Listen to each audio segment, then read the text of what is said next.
Kaina took the small green things and dry swallowed them, gratefully choking them down. "Could I get me a couple of your tampons, Kaina?" asked Echo. "They're in there," pointed Kaina. "Some damn where. I don't know." "Yes, I saw them, Kaina. Or rather, I saw what's left of them. You opened the box with an axe, or what?" Kaina waved her impatiently into the other room to get the little white missiles.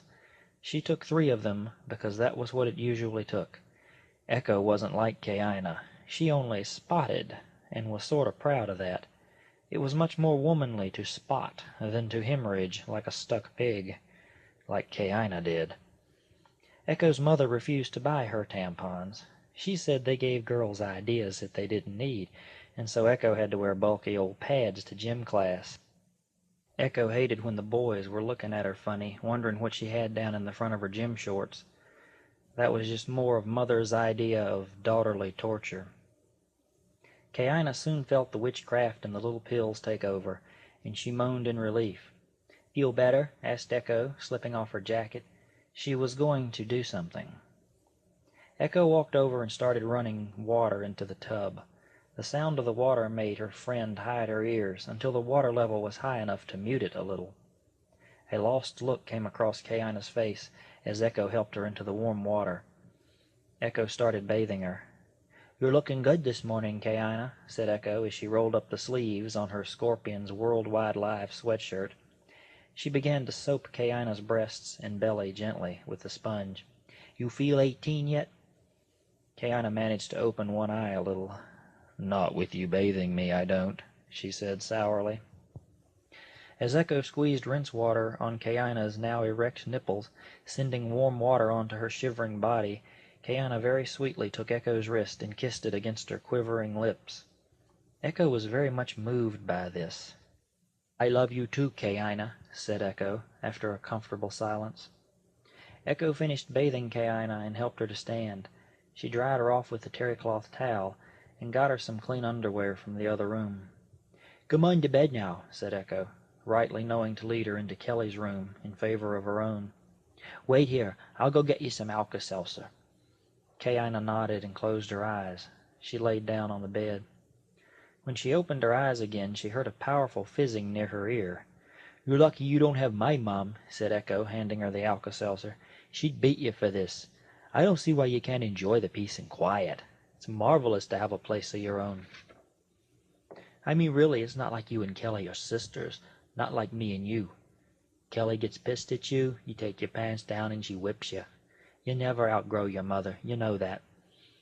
Mothers always know where to get you, where it hurts." Kaina smiled through her blinding hangover. "You and Mama Brenda been at it again?" "Yeah, she slapped me today. Again. Like always. I swear, Kaina, I can't keep my pagan little mouth shut around her. I said my favorite word again." "Your daddy teaching you the ways of the world up in New York?" "Yeah, he took me to see the Scorpions and everything. Bought me this T-shirt, sweatshirt, whatever. Look, cost him $15 and everything. But he loves me." "How was the show?" "Terrific. Would have been way loud for you, though." Kaina looked bad lying there. Echo wanted to keep talking just so she wouldn't have to watch her lay there looking so pathetic. "Hey," said Echo. "You all right, Kaina?" after Kaina hadn't spoken for a few moments. Something was going to have to be done for Kaina. 3 weeks and still she was out of it. The drinking was just the symptom. Echo knew it was loneliness. That was her problem. Kaina slept for a while, and Echo went over to sit in the sun and smoke one of the cigarettes she couldn't help but notice on her way in here. She sat back and fantasized as the sun cooked against her jeans. Her fantasies today was that she was a wealthy young woman who could afford this place and had lots of free time to sit here and smoke. She was sucking on her illegal cigarette to prove it. She was thinking about the boy she had had accidental intercourse with, Mark Jones. Mark Jones, 12 years old, had it in her for all of 15 seconds before he had come. She had felt his climax and then her own bleeding. Even though she had not felt any pleasure at all, she always fantasized that maybe she had felt something. Poor Mark Jones got hit by a car a year later and died in the hospital, chasing some silly-ass football across the street. That was to be his only act of sexual intercourse. One piece. Echo Joy Bradley was a 14-year-old widow. She was always glad she had given it up to him because he had died and all. A person should not have to die before he gets a little, even if it only lasts 15 seconds and he only gets it once. She opened a beer she saw sitting there on the table. She couldn't help but enjoy it. It was so good, especially with her cigarette, even warm like it was. Kayana slept for an hour before she woke up, making a hollow noise in her throat. "I shouldn't be sleeping," she said. "I should be up visiting with you. I'm so rude, Echo. I hate myself for that." Kayana was on the verge of crying. "I had a dream about my mama," she said. "She and I, we were so happy together again." Echo ran over and embraced her, holding her tightly. Kayana moaned. "I have to tell you, Echo, Mom's invited me out to Oregon." The words descended on Echo like an anvil. "You're leaving? You think you'll be happy out there?" "I'll be miserable, most likely," sniffed Kayana. "But it's going to be more like when you go visit your dad. I'll be home before too long, I know." "Don't go," whispered Echo, wishing she hadn't. "You want me like this, Echo?" asked Kayana. "Lying around drunk all the time? I'm no company to you. I've got to get this out of my system." Echo thought to herself, wonderful, she was losing her friend at last. Kayana was explaining something. "She was going to come home to me, Echo. I had her on the phone last night when asshole comes on the line and says, 'She'll call you back.' Drags her off upstairs and rapes her or something, and then she calls back like some damn wind-up doll and chatters about how we'll all be one big happy family out in the wilderness." Echo had seen Donald Blue once, and she had not been impressed. "I'll miss you, Kayana." "I'll miss my Echo," said Kayana, wiping her hair out of her eyes. Echo stared at her for a moment, wondering what to say. She decided to say nothing. "Suppose," said Kayana, "that she was to die on me. How would I live with that, Echo? How would I get by? I don't know that I'll ever break the apron strings." "Oh," said Echo, "one of these days you'll get over it. We all grow up. One day." Kayana didn't seem to be convinced until Echo said, quite firmly, "Go see your mama, Kayana. I mean that." Kayana looked at her evenly for a moment, and then she said, "I will. You've talked me into it with your silver tongue, Echo. Oh, it didn't take that much, I don't think. But I'm going to miss being able to come up here and get away from Mama. This is wonderful." Kayana had a brainstorm. "Who says Brenda has to know I'm gone?" "What do you mean?" "Who says we have to tell your Mama anything? There's an extra key in the drawer over there. It's a spare my Mom had cut." "You mean this?" asked Echo as she ran to pull it out of the drawer. "That's the one. Ha! You can come up here and visit me any time you like." "But Den Mother?" asked Echo. "What about her?" "Den Mother doesn't do this hallway. You know that. She doesn't know if Mama had a man in here or not. She doesn't know if she's gone right now, and she's been gone for 3 weeks, Echo." The fear in Echo turned to thrill. "Yes," said Echo. "Let's do it." Echo reached over and they shook hands on it. That seemed to seal it, and they were decided. They each sat for a moment lost in their own thoughts. Echo finally reached over and switched on the television set in Kelly's small entertainment stand, using the remote control switch by the bed. CNN was on. "Look, Kayana," said Echo, slapping her on the hip. "Look at this." Echo pushed the plus button for more volume. "Is the anniversary of the disappearance of Brandy Ann Manson. Miss Manson was abducted last year, and since that time there has been no attempt by the ones responsible to make contact with her family. CNN's Bob Marcus has more." The scene changed, and there was a balding man standing there with the strands of his hair, the remaining strands, whipping him across the head like long blonde switches. He grimaced a glance at the harsh sunlight. "Her parents still refuse to talk with us, but Brandy Ann Manson clearly is not at home up here in this Beverly Hills area.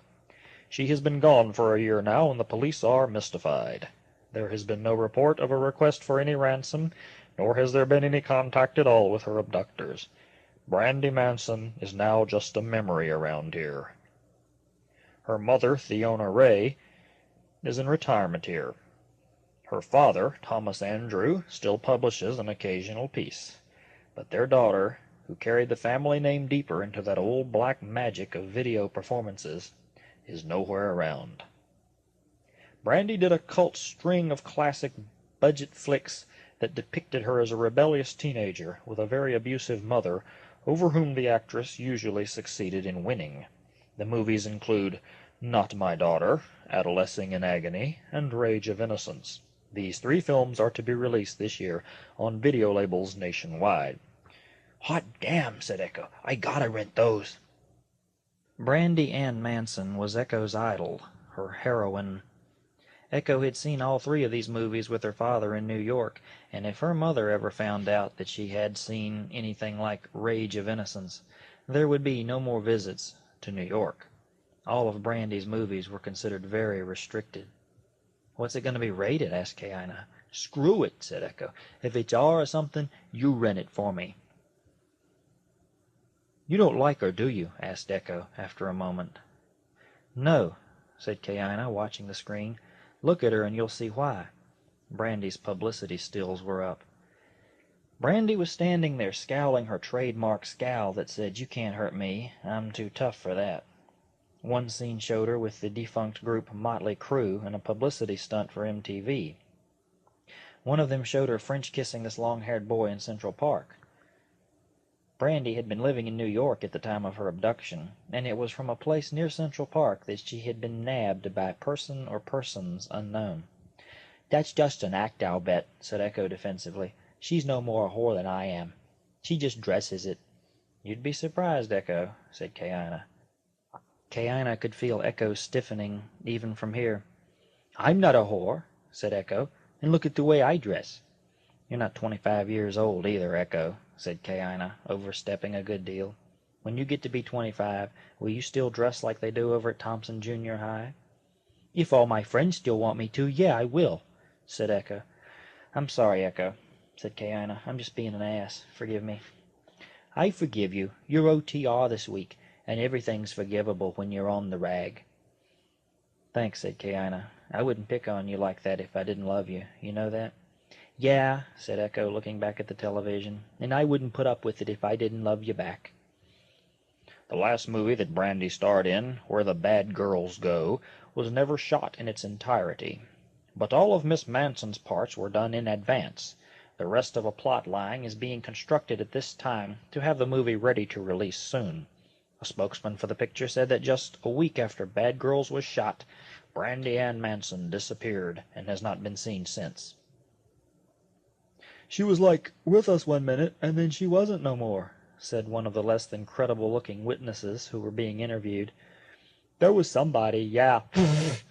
Maybe a truck. We were all so trashed, it wasn't real.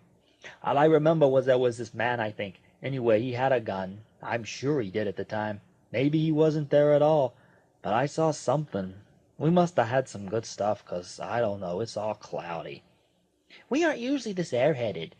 But that night, sheesh," said some girl. "It could have been any of us, and we wouldn't have known it until a lot later."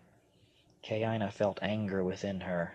5 friends, and no one sees a thing. What a bunch of jerk-offs. "Maybe it was a UFO," suggested a wise ass from the back of the group.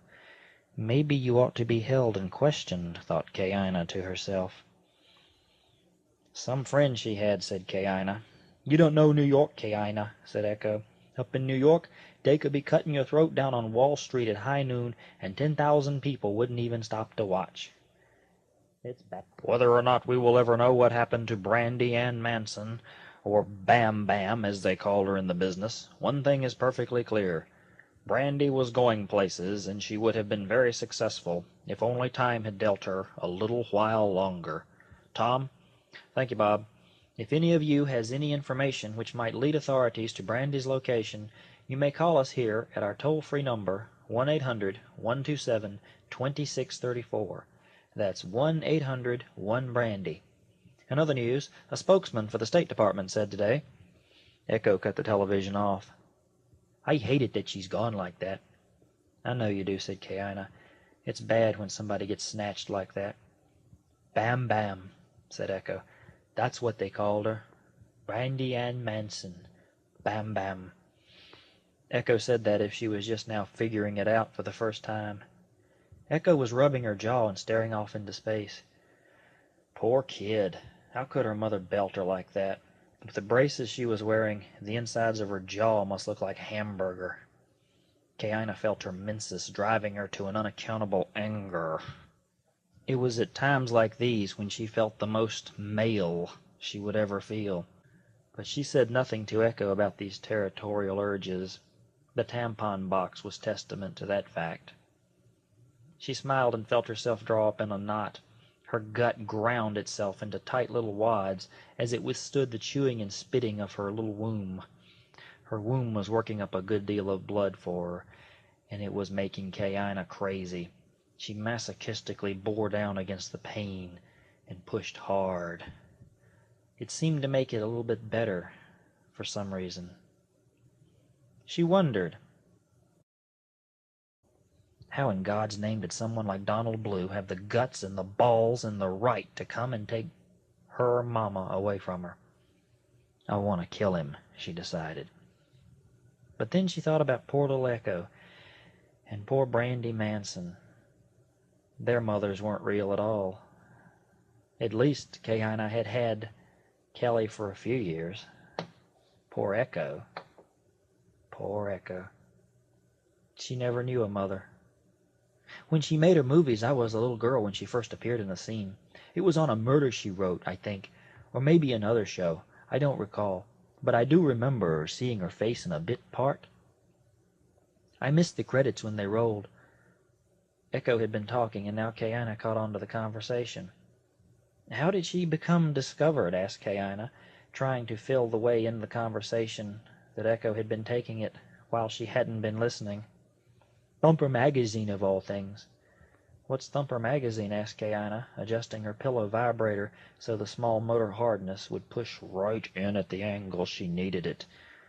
Perfect. There.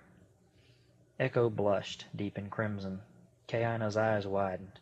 All right, she said. My dad reads porno magazines, and he leaves the damn things where I might find them if I go looking for something, all right? He's not perfect, and he's not a saint, and I thank God that he's not. But I don't care what he does in his own bed at night. I swear to you, he never laid a hand on me, not like Mama says he did. Kaina felt a little sick. She was sorry she had asked about the magazine. I'm sorry, Echo. God, moaned Echo, listen at me. I feel like a dweeb, I swear. We're talking about Brandy, and I end up trying to defend my dad. I don't know what comes over me. Thumper Magazine did a special, Kaina. A special on Brandy in one of their issues. I was looking for one of my dad's t-shirts when I found it. I'd be lying to you to tell you that at the age I wasn't the least bit curious to see what a grown woman looked like, you know, naked down there. So I looked. Whatever it is the men see in that, it's beyond me. Those poses, Kaina, they look positively mounted. A stag on the wall has as much expression. You were staying with your dad when you found the magazine? Echo nodded. I wasn't more than 10. You're forgetting, said Kaina softly, that it is the male of our species who mounts the heads of stags on walls. Look at nature. The does do not have those racks. No, it's a male thing done between the animals. Men want the racks for themselves, as if to say they are actually on their own heads. Perhaps men do get turned on by the sight of a well-turned rack. Whatever, said Echo. It's still sick to look at naked women or dead things on walls. It's so Neanderthal, don't you think? Kaina nodded seriously. Anyway, Brandy was in one of those books.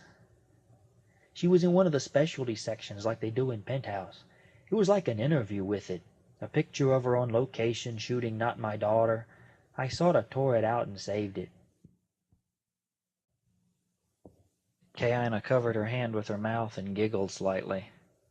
Dad never said anything, and Mom never found it. She wouldn't have known what Thumper was anyway, but a porno shot's a porno shot. Oh, well. Kaina looked away. Echo, what am I going to do without Mama? Echo felt her throat tighten.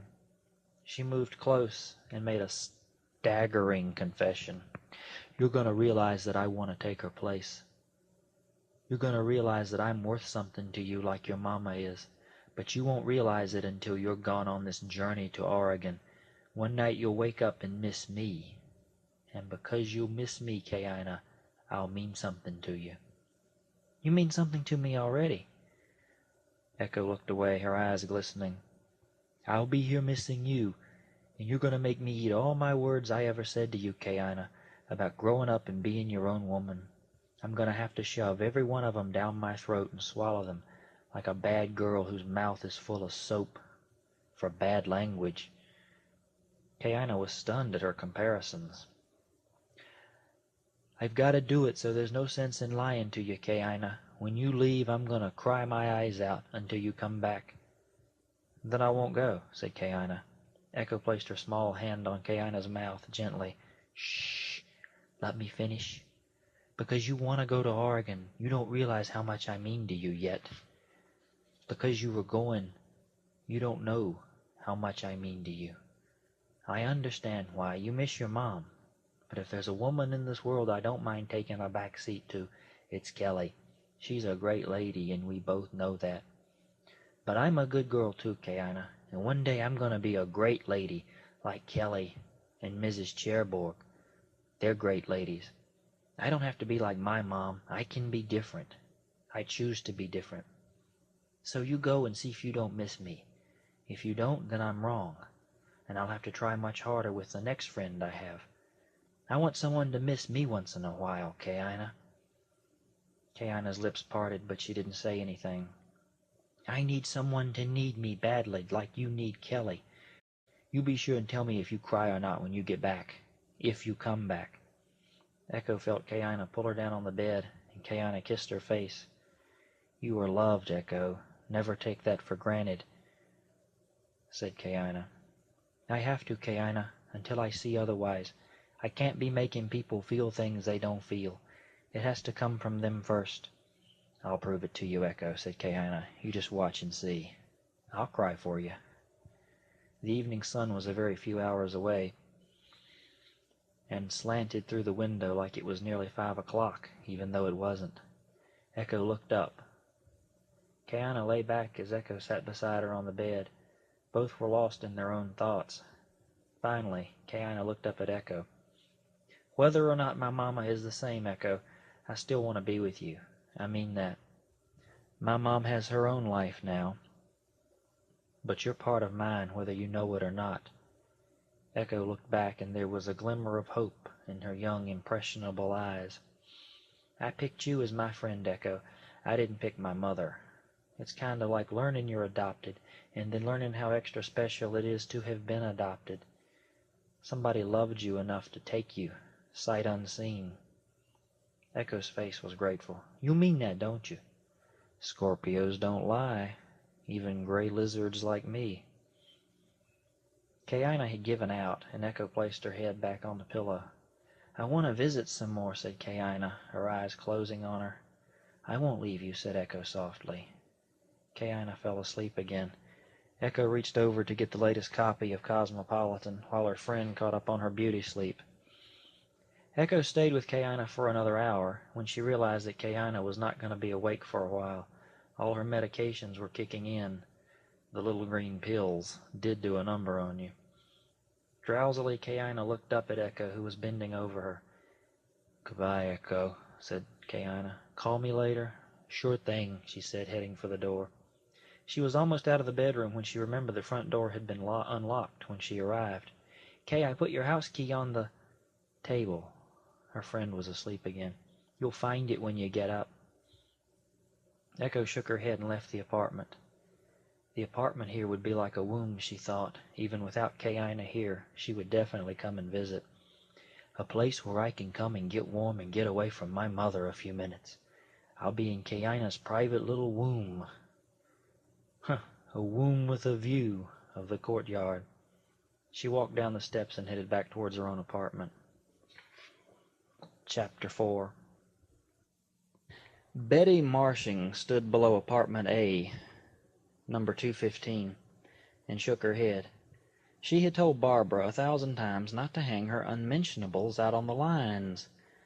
6 of the most perverse-looking pair of underpants she had ever seen in her life were dangling in front of her, still damp. The apartment was on the 2nd floor, but that wouldn't stop old Den Mother. Nah, she had one of those old-timey canned goods snatcher things that they had way back in the 20s, used to reach up way high and get things off the shelves. Betty thought just like her grandmother used to think. Why waste store space when you can stack goods high to the ceiling and get a clerk to get it for you? It sure beat the hell out of shoplifters. Convenience was the way nowadays, though. Betty Marshing's grandmother had been appalled at seeing bubble gum and candies lying in plain reach in the modern supermarkets, where children can reach out and grab them, tempting little fingers beyond which they were able. Kids. None of 'em feared the switch anymore. Damn parents wouldn't whip a kid for anything. Just let them have their head and try to talk some sense into them. Betty had lived to see it in her time. Kids like that little Echo Bradley, a perfect example of truancy in motion. She would have given a lot to have been able to take Echo to the woodshed for a few minutes. Not that poor Mama didn't try to raise her right. A finer mama than Brenda Bradley would be hard to come by. That no-account a husband of hers. He probably didn't pay any child support now that he was gone. Not worth shooting. She raised her canned goods clamper over her head. The end of the stick, about 12 feet away from her grasp, was affixed in such a way that 2 small pincers could be used to snatch Barbara's panties right off the line. She yanked the first pair, a black pair, off with the most practiced ease. She smiled as she lowered the dripping treasure into her awaiting grasp. She released the jaws, taking the wet underwear between her fingers and wringing them out. If Barbara wasn't so lazy, these things would have been dry by now, and Betty would have missed them altogether. Another one for the woodshed, she thought. I'd like to put Barbara over my knee, too. She kept at it until she had snagged all the panties from the line. She was probably slap out of underwear now, gloated Betty to herself. She'll have to come by my office and beg me for them. But I'll be filling out her rent increase if she gives me any grief. Believe that. She'd hang these silk panties for a while in her own place and watch Barbara cringe in terror as Betty would threaten to make them into dust rags. These girls need punishing. Why, most of them are here to start with because they don't get along well. They can't hang on to a man. They either married a no-account baby raper grease monkey, or else they were knocked up with a bastard, or else they just plain didn't want to be real women. If the girl's in her care, she started to say custody and control, but her days as a female corrections officer in a women's prison were long since over with. But if the girls in her care weren't college dropouts or pregnant losers, then they had to be of that other category, the butch squad. At present, Betty knew of 4 dykes she had here on campus. There was the little love triangle up in Unit A, numbers 311, 312, and 313. That was an interesting little thing for sure. Rebecca, Andy, and Marie. A lot of noise complaints coming from those rooms at night. There was this little thing down on the 1st floor of C, front side of 112. She was mostly to herself, though, a former convent nun who had previously been a hooker in L.A. The nun was the only one of the girls that Betty didn't want to cross. She had a sneaking suspicion that Sister Andrea had an old flagellator's scourge tucked away in her closet for those depressing days when she needed a good whipping. Betty felt herself cringing. Andrea was the only one of the girls that didn't need a good whipping. She took care of all that by herself. Thoughts of Sister Andrea never failed to make Betty's skin crawl. As she passed by the units in her control, she used a practiced eye to see that all was as it should be. Keeping a sloppy apartment on the outside could only tempt a girl to be unkempt on the inside as well. Betty liked to think that her girls at Princess Arms liked the way she treated them. That's why they come and stay here, she thought. I run a tight ship and I don't put up with any crap. The discipline was the thing. Betty had worked with all sorts of convicted women felons, who all they needed was a good hair-brushing on their bare bottoms, and they'd have been fine. Prison hadn't been necessary for most of them, though they were out there. Betty had seen those she had worked with before nearly beg her for some discipline on the compound. They had a way of pushing her like little kids, those convicts. They did it just like little kids. Little jitterbugs who were in for car theft and sheer stupidity. Little girls who reminded Betty of children, which she had never had herself. But she felt that she knew children as well as anyone from her prison days. Kids. Growing up was a real hard thing to do in a world where nobody cared anymore. They had done away with the churches and respect for the law, and had turned to sex and violence for fun and games. The world was really coming to a slow end, and kids who got punished these days were the lucky ones. They could feel, at least for a few years, that something was on the line and not to cross it, or else. After they grew up, all the discipline went away the way Santa went. Laws and the courts certainly didn't police the world of the adults. Not anymore. Thought of the rest of the girls in her control. Sometimes she felt like giving up.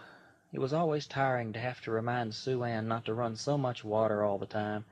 3-hour showers were not an inalienable constitutional right every night. And Michelle's stereo, up till 4 a.m. every night with that steady whumping against the walls.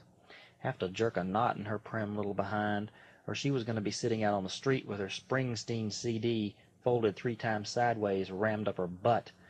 And Cindy Lou, God love her, sweet as a button and cute as a doll, but a bigger whore never lived. She had more boys dropping by to take her to Lord only knew where day and night than Betty had ever seen. Cindy didn't have time to take a whiz or wipe her butt with all those boys coming by.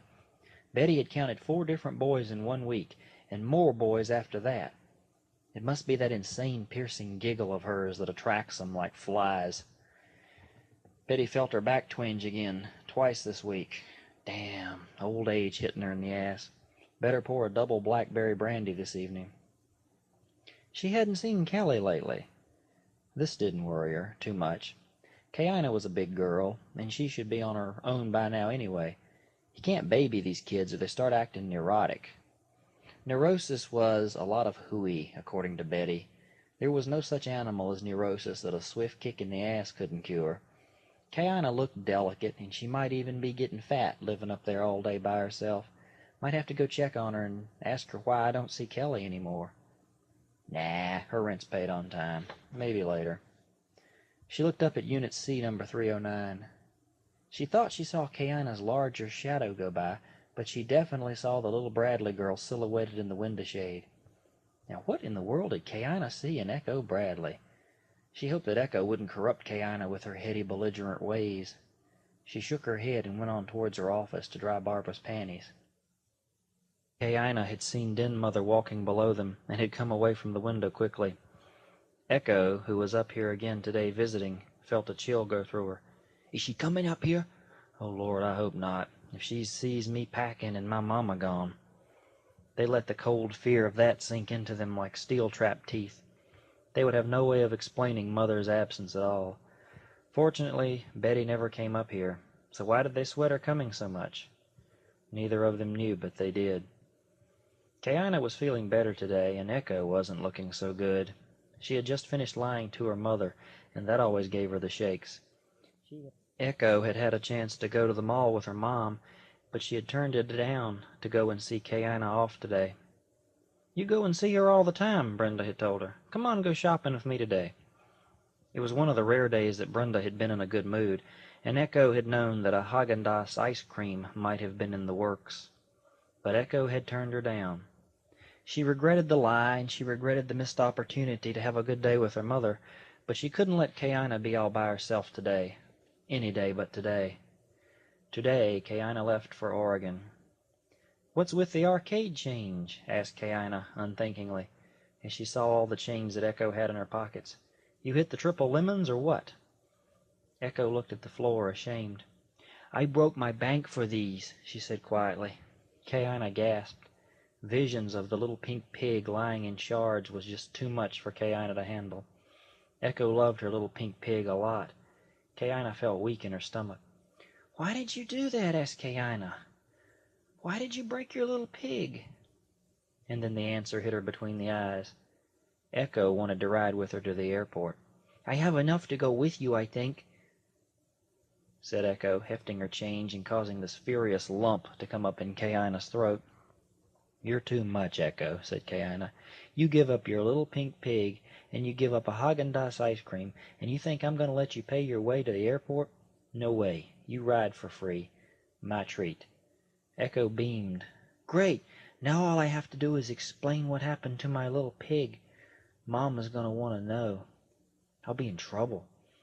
Kaina went into her own bedroom and into her own closet. It was still there, she hoped.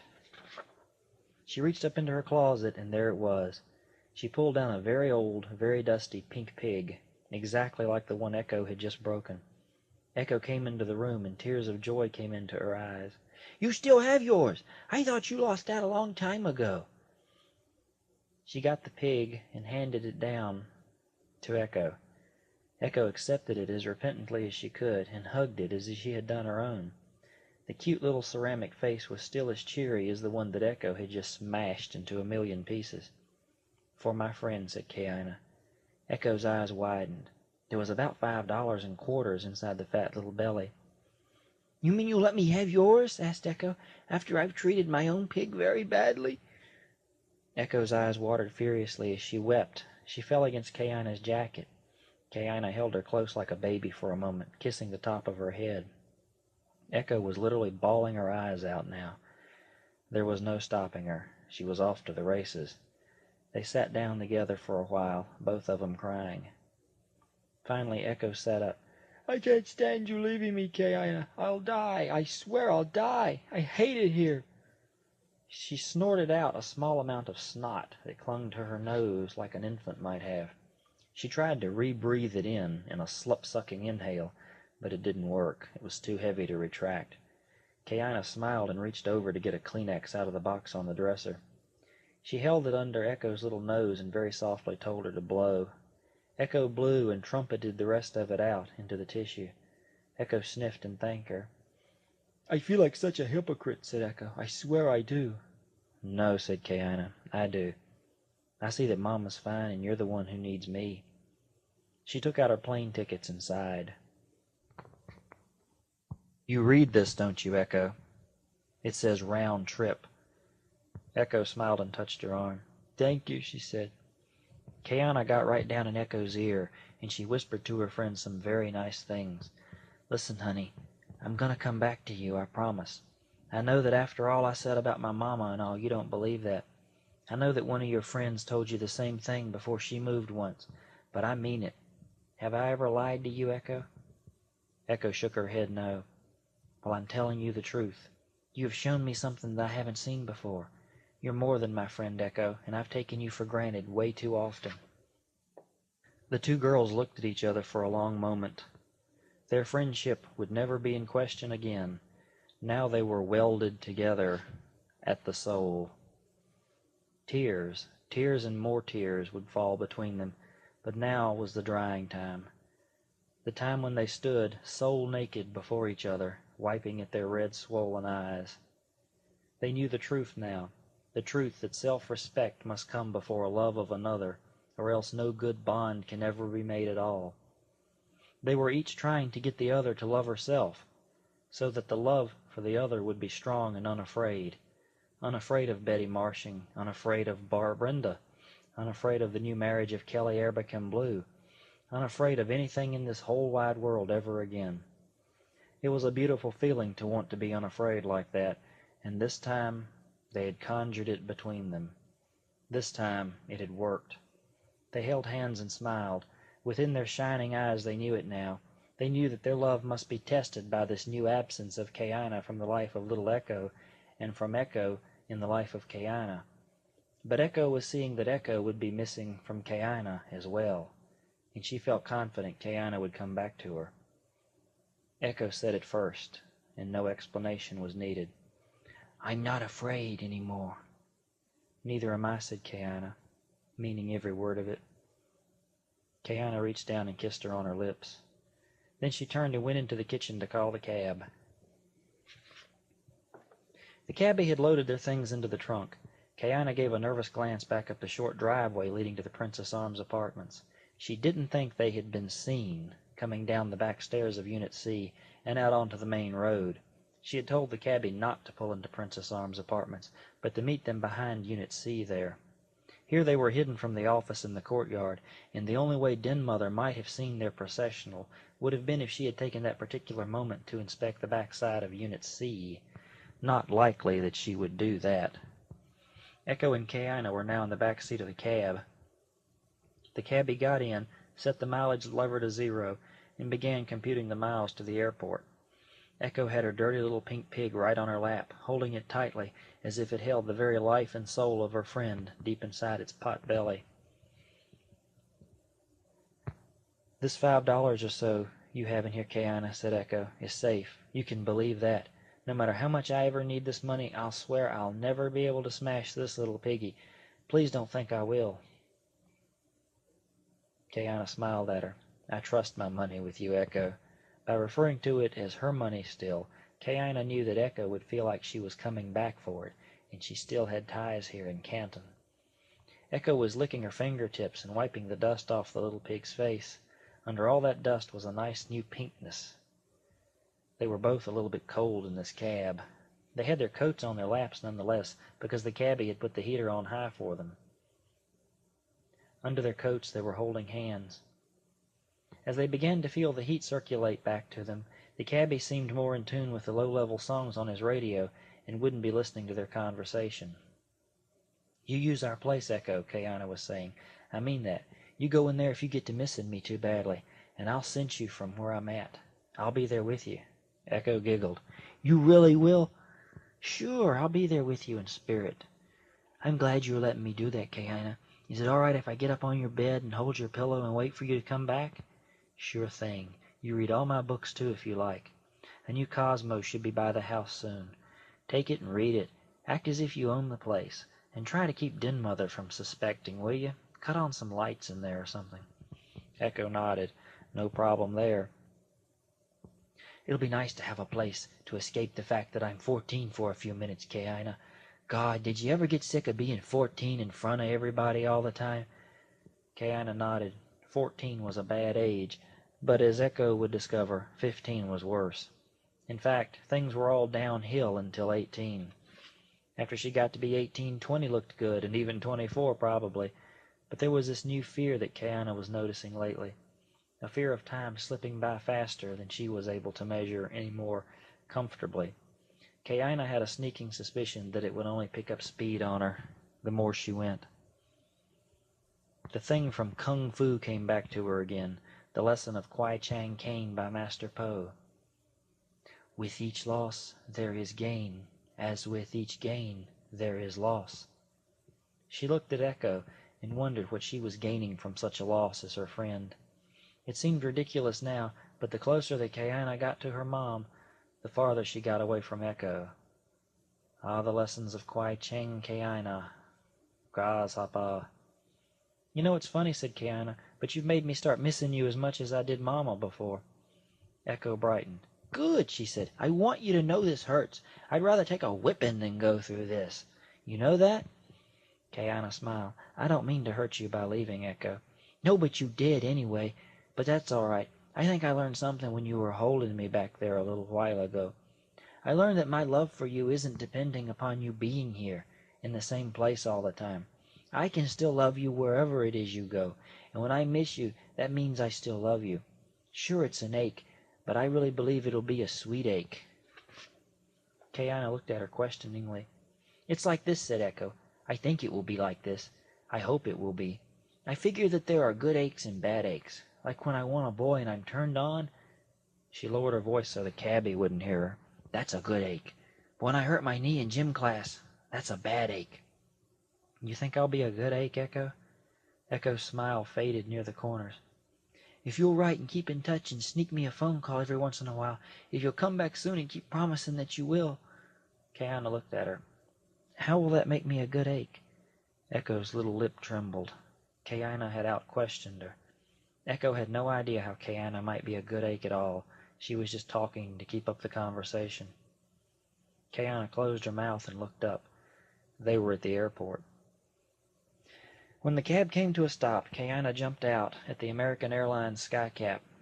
Cabby pumped her luggage out of the trunk in short order. The skycap gave Kayana 7 little purple tags, but she only needed 4 of them. 3 of her smaller bags were take-on luggage. Then she'd figure she better tag 'em all as a precaution. Echo slid over to the warm place in the seat that Kayana had left imprinted. She looked apprehensively up at Kayana as the cabby collected his fare, a loud whopping $12 one way. Echo watched as Kayana gave the man a 10 and 2 ones over that amount, and Echo silently thanked God that she had a friend who would pay for her fare. Echo had only had $9 in change with the busted bank, and not 1 penny more. She'd have been screwed trying to get home. Kayana paid the $24 without batting an eye, with instructions to take her little sister back to the Princess Arms. Her little sister. The warmth coming off that was immeasurable. "Come here, Echo," said Kayana, leaning back into the car. Echo obeyed her big sister readily. Kayana reached in and kissed Kayana firmly and sweetly on her trembling lips. "I love you, little sister, and no matter how many kids of my own Mama ever has again, you're still my one and only favorite. You're my family, Echo, and I will not forget you, nor will I let you forget me. Is that understood?" Echo nodded, but her eyes were blind with tears. "Now you be a good girl and go on back home. You wait for me. I'll be back." Echo nodded, but could not say a word. Her throat was closed with feelings. Kayana touched her cheek sweetly, rubbing her fingertips lightly on the softness of Echo's face. "Bye." Echo tried to say goodbye, but her voice cracked. She took Kayana's fingers and squeezed them tightly between her own. Their fingers slid apart as Kayana backed out of the car, turning to the skycap and the first of her duties, in a place called Oregon. Echo blinked and tears splashed onto her face. She wanted to call out again as the cab pulled away, but she didn't. There was nothing left to say. It was finished. Echo had hoped that Kayana would be crying when they parted, though that is an awful thing to wish upon a person. Echo felt the G-forces of the car's forward momentum thrust her back against the seat. Kayana seemed in a hurry to get out of the car. Maybe she'll cry for me on the plane. The cabby had to go down to the end of the road and turn around. The way was blocked at the far end, and he swore softly. He would have to drive back by Kayana again to get out of here. Kayana wouldn't see them coming back her way again, but Echo, when they drove past her, saw plain as day. Kayana wasn't filling out her name tags and doing her pre-flight duties.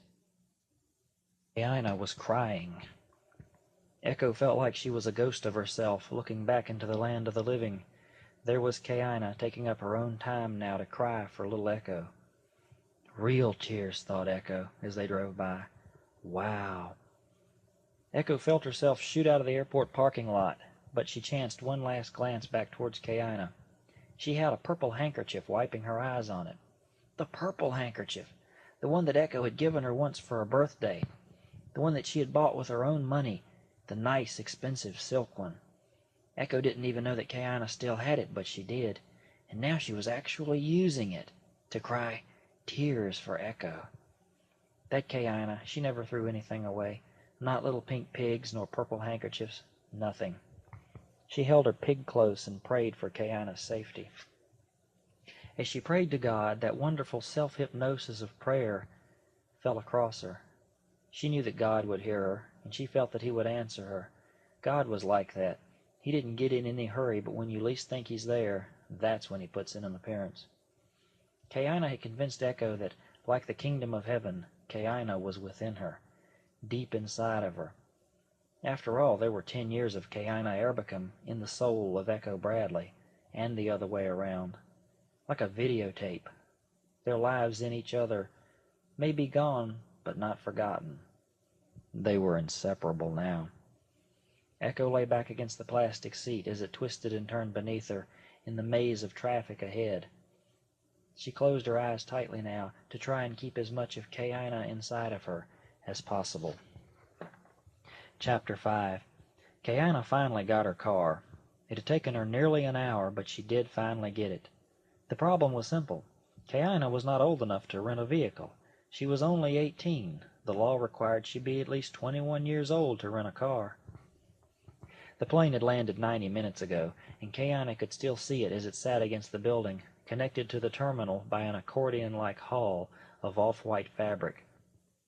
"Miss Erbickham," said the young attendant, "you realize that your American Express Gold card expires this year." It was Kelly's card. She had mailed it to Kayana with the tickets, so she could rent the thing. Kayana was afraid she'd notice how the Ohio driver's license said Kayana Shea, and the American Express Gold read Kelly Jane. Her mother had told her that there was probably no way she could get a car, and that she and Don would have to drive over and get her. But it was worth the effort to try it. Kayana looked 25 when she wasn't crying over her mother's remarriage. "If they won't let you have a car, Pumpkin," Kelly had told her, "go to the payphone and call us. We'll come and get you. But if they do, then let us know, so we won't worry about you." Kelly was certainly different now that she was married. Before she had been married to Don, there would have been no way she would have allowed Kayana to be the principal driver on her credit card. Kayana was feeling really nervous right now. There was no way that she was going to get this car. She just knew it. There was no way. "Miss Erbickham," said the attendant, "your car is that little Ford Taurus parked over in C5. Have a nice trip, and thank you for renting with Oregon Rental Agency." That was it. She had gotten the damn car. She had pulled it off. Whoa. The woman was now helping someone else, and Kayana picked up her 3 small baggage pieces and started over to luggage pickup to find the 4 missing ones. She was elated in a way, and now she had the feeling that she wanted to bolt out of the terminal, grab her car, and just make a run for the border before her indiscretion was noticed. But Kayana couldn't go rushing out of the airport just yet. She'd have to call Kelly first. It sounded like something she had to do, not something she wanted to do, and this was beginning to feel weird. Since she had left Echo at the airport, she found that she was missing Echo more than she had missed her mother. This was significant. Echo would have been very quick to point this out. This would have meant something. Kayana had heard both her mom and Echo talk about how love could get displaced with absence. This shit about the heart growing fonder was just that. Out of sight, out of mind. But little Echo, bless her tiny heart, she had sat there crying her eyes out as the cabbie had jerked her away from the curb. Why do women have to cry so much, she wondered. Why do we always have to feel so strongly about every little thing? Because every little thing like Echo was worth it, she told herself. How many other people cried like that this morning, Kayana, when you flew out of Akron, Canton? How many other people? How many other people would miss Kayana? Mrs. T? She had called and was pleased that Kayana was getting to go, but had she cried? Of course not. Mrs. Cherbourg spent most of her time shushing other women's tears to have any of her own. She was happy for you. Mrs. Cherbourg was always happy for you. But Echo would be the only one who would miss her. Even Kelly had never done any crying that Kayana hadn't guilted her into doing. Only Echo is your soulmate, she told herself. Only she wants to be with you worse than you want to be with her. Was it true? Was it true that Kayana had pulled a Kelly on Echo? Runs in my family, thought Kayana, as she dropped the hold of the phone.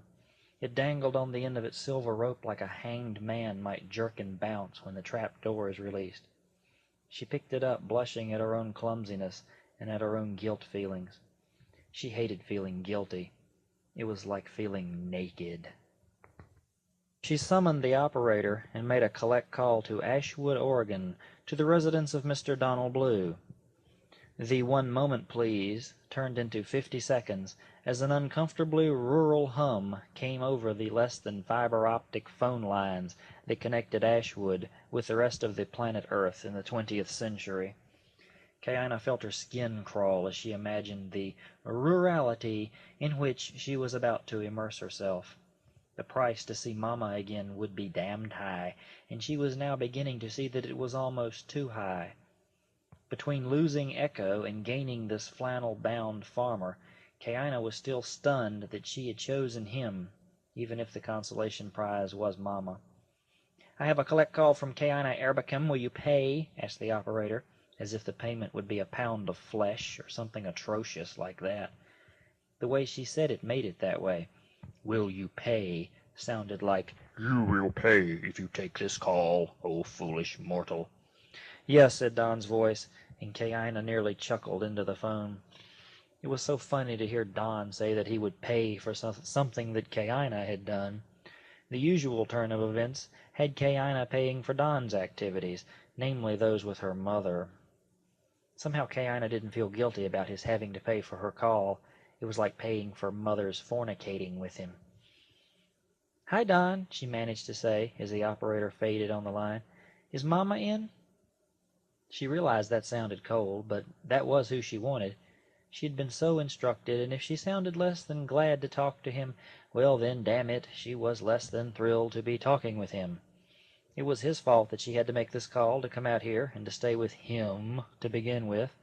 He'd better be getting used to a new change in his life. Her. "Yeah, Kay," said Don, an artificial merriment in his voice. He was trying, it sounded like. "She's right here, babe. Hang on." "I am not your babe," she thought, letting the comfort of that seep into her low subconscious from whence it came. "I am not your babe, and I will not be your babe either.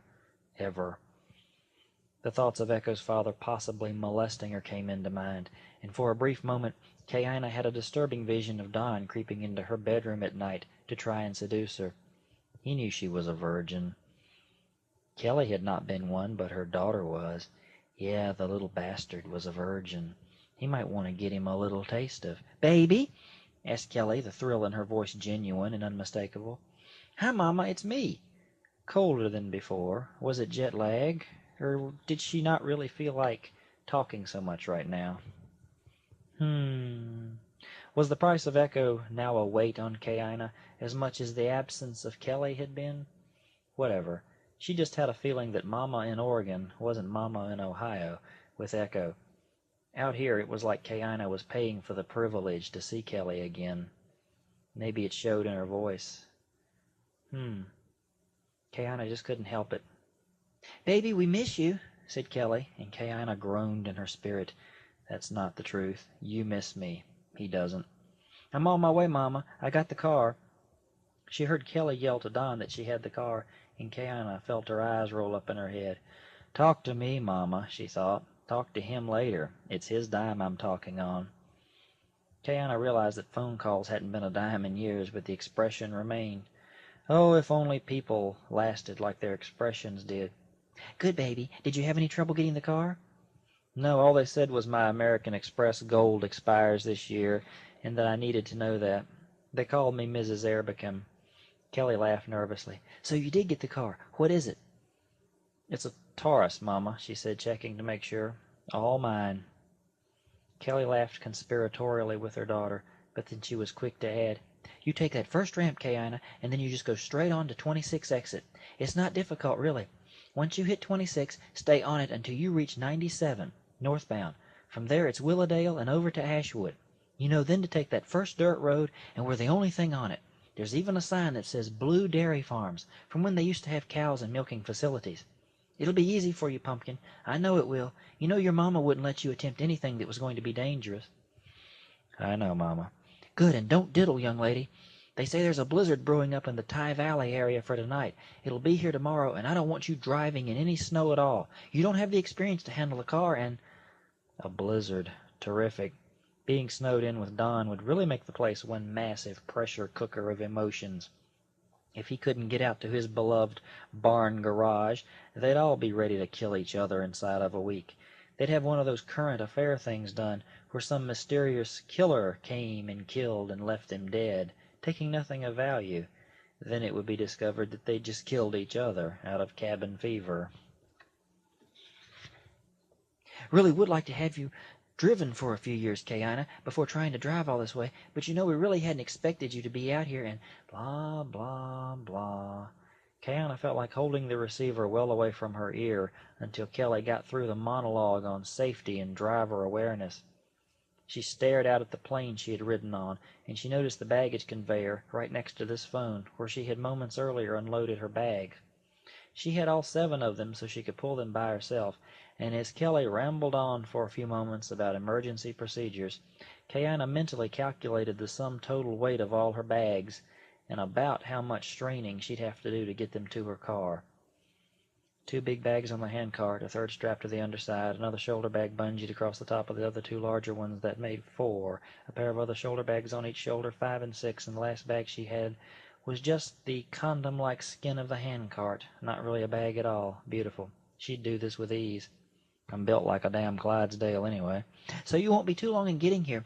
We can hope to see you sometime around dark tonight. That'll be around 6, longer if you get tied up. I'll try to be there in time, Mama. I won't diddle, and I do promise to be careful. You're my good girl, Kayana, and I love you. I won't be mad at you, and when you get here, I won't do what I said and all. What did you say, Mama? You know, said Kelly, lowering her voice, about taking your pants down and whipping you. I won't do that. I'm sorry I said it. I didn't mean it. Suddenly, Kayana felt really good. She was going to have some fun with this. Oh, Mama, said Kayana deviously, I'm never too old for you to punish. I would let you if you felt it was necessary. Perfect. That would sting her worse than any whipping. Kayana was going to risk being whipped just because she wanted to see her mother again. Ha! By telling her mother that she could beat her behind just for wanting to see her again, Kayana knew that she could guilt the hell out of her. It felt wicked good to do that. If Kelly had known Kayana was doing this on purpose, she'd have smacked the fire out of her. I only meant that as a threat, Kayana, said her mother. You know I wasn't really going to whip you, even if I did come home. It's your maternal right, Mother. I'm the daughter, and you know what's best for me. If you feel like you need to take me down a notch or 2, I have to be obedient to your wishes. It was true. Kayana was the ultimate daughter, and now she saw just how absolutely nauseating that was. It always made Kelly feel about 3 inches tall to hear Kayana willingly submit to her judgment anyway. Now Kayana was milking it for all she could get. So you see, Mama, said Kayana, if you think I'm acting like a baby, wanting to see you and all, well then you treat me like a baby. You know I've never really wanted to grow up anyway. I was perfectly happy being your little girl. You're my mama, and I love you. If you whip me, you do it out of love. I know that. Kayana had to stop. She was making herself nauseated. Oh, baby, blithered her mother into the phone. I know that. I really do. You're so special. You really are. 'Bout damn time you noticed, thought Kayana, surprised at how cold-edged she had gotten since this morning in Ohio. That parting with Echo had drained hell out of her. She was getting geared up to tell Don a few things, too. Tear up her happy home, Woody.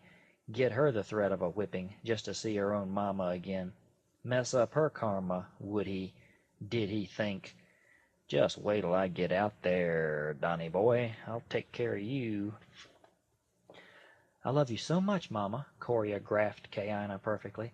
I want to see you again so much. Kelly listened as her daughter told her all about how she had been missing her, and Kelly listened intently. It would have been music to any mother's ears. Well, the sooner you get going, the sooner we'll be together, Pumpkin. I'll see you when you get here. Kayana meant every word she said, but her deviousness was out of necessity. A threat like Don would have to be dealt with using all of Kayana's underdeveloped feminine wiles. Kayana would practice first on Mother here, and then she would go for Don's throat. All in good time, of course. She'd have to get the lay of the land before she planned her attack. Kayana wasn't this way usually, but her period and her circumstances had really brought out the bitch in her. She rather liked it. It made her feel terribly womanly. Terribly feminine. I love you, Pumpkin Princess, said her mother. I love you too, Mama. Take care, and we'll see you soon. Be safe. Yes, Mama. Bye. Bye-bye, Princess. Pumpkin Princess, huh? How long had it been since she had called her that? Not since about 3rd grade, she could remember. Pumpkin was nice, but Pumpkin Princess was Kayana's full title. She was gratified that Kelly had remembered it. A warm, pleasurable feeling shot through the pit of her gut. She turned around and negotiated the stack of luggage before her. It looked harder than it was, but she still felt the sheer bulk of her load as it dragged her down and kept her from picking up speed.